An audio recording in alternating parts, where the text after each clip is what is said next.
గురువుగారు మొట్టమొదటి పెద్దలు కుదిర్చిన వివాహంగా ఏ వివాహాన్ని మనకు చెప్తారు? అది ఏ గ్రంథంలో ఉంది? ఈనాటి ఆధునిక సమాజంలో కూడా తప్పనిసరిగా మనం తెలుసుకోవాల్సిన విషయం. వివాహం అనేటువంటిది అన్ని రకాల వివాహాలు, రకరకాల వివాహాలు అధునాతన సమాజంలో కూడా వస్తున్నాయి.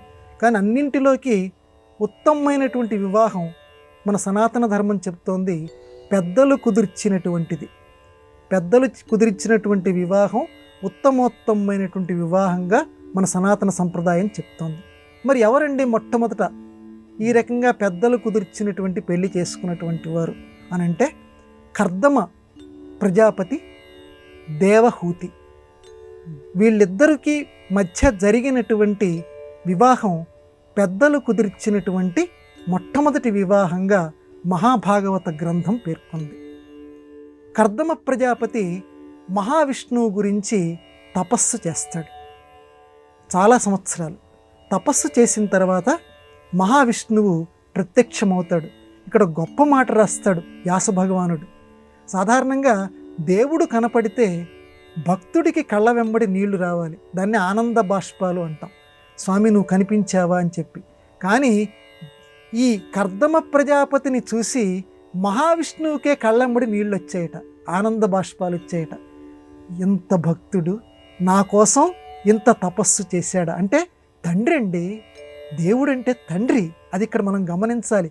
తండ్రికి బిడ్డకి చూసిన వెంటనే ఆ బిడ్డ ఎంత కష్టపడ్డాడు, నా కోసం ఇంత కష్టపడ్డావా, ఇంత తపస్సు చేసావా, ఇటువంటి వాడినా నేను చూస్తోంది అని తండ్రి లాంటి పితృ ప్రేమతోటి మహావిష్ణువుకే కళ్ళంబడి ఆనంద బాష్పాలు వచ్చాయి ఆ కర్దమ ప్రజాపతి చేసినటువంటి తపస్సు చూసి.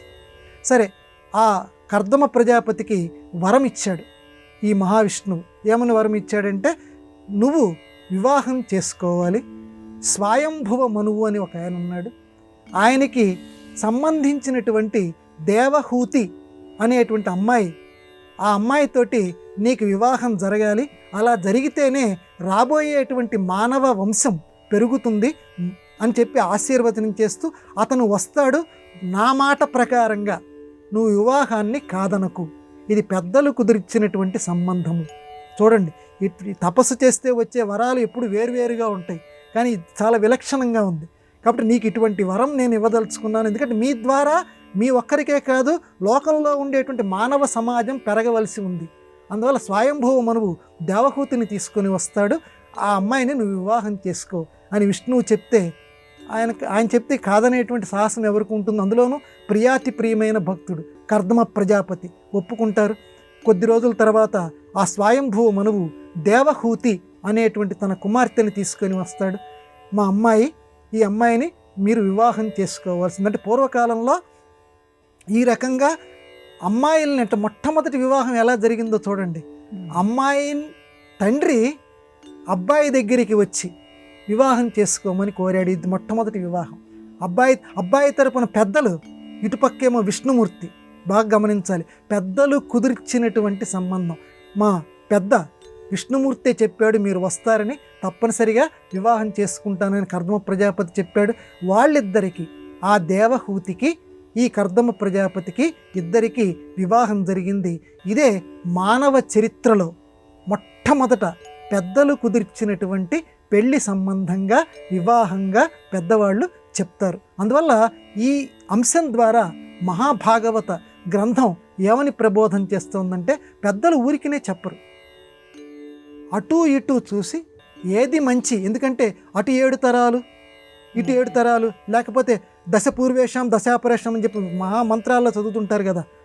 అటు 10 తరాలు, ఇటు 10 తరాలు, అంటే వాళ్ళకి మేలు జరగాలి అని చెప్పి కన్యాదానం చేస్తే వివాహం జరిగేటప్పుడు ఏంటంటే అటు 7 తరాలు, ఇటు 7 తరాలు. రామాయణంలో కూడా మనకు కనపడుతుంది. ఇటు విశ్వామిత్రుడు పూర్వీకుల గురించి చెప్తారు. సీతా కళ్యాణం జరిగేటువంటి సందర్భంలో జనక మహారాజు పూర్వీకుల్ని కూడా ప్రస్తావిస్తారు. అంటే ఎప్పుడూ కూడా వివాహం జరిగేటువంటి సందర్భంలో వీళ్ళ పూర్వులు ఎవరు, వాళ్ళ పూర్వులు ఎవరు, పూర్వం ఉన్నటువంటి వాళ్ళు ఎవరో తెలుసుకుని ఇద్దరికీ వివాహం చేయాలి. ఏమండి, అలా చేయకపోతే వచ్చేటువంటి నష్టం ఏమిటి అనుభవిస్తారు. ఎందుకంటే వీళ్ళ పూర్వీకుల్లో ఎవరికైనా ఏదైనా గుప్తమైనటువంటి ఒక వ్యాధులు ఏమైనా ఉన్నాయనుకోండి పూర్వీకుల్లో, అవి జీన్స్ ప్రకారంగా వీళ్ళల్లో కూడా ప్రవేశించేటువంటి అవకాశం ఉంది. కాబట్టి ఈ రకంగా వివాహం జరిగితే రాబోయే సంతానం కేవలం వాళ్ళొక్కళ్ళే కాదు, ఒక వివాహము అనేటువంటిది సమాజానికి సంబంధించినటువంటిది. అది బాగా గుర్తుపెట్టుకోవాలి. వీళ్ళకి పుట్టబోయే సంతానం సమాజం యొక్క ఆస్తి.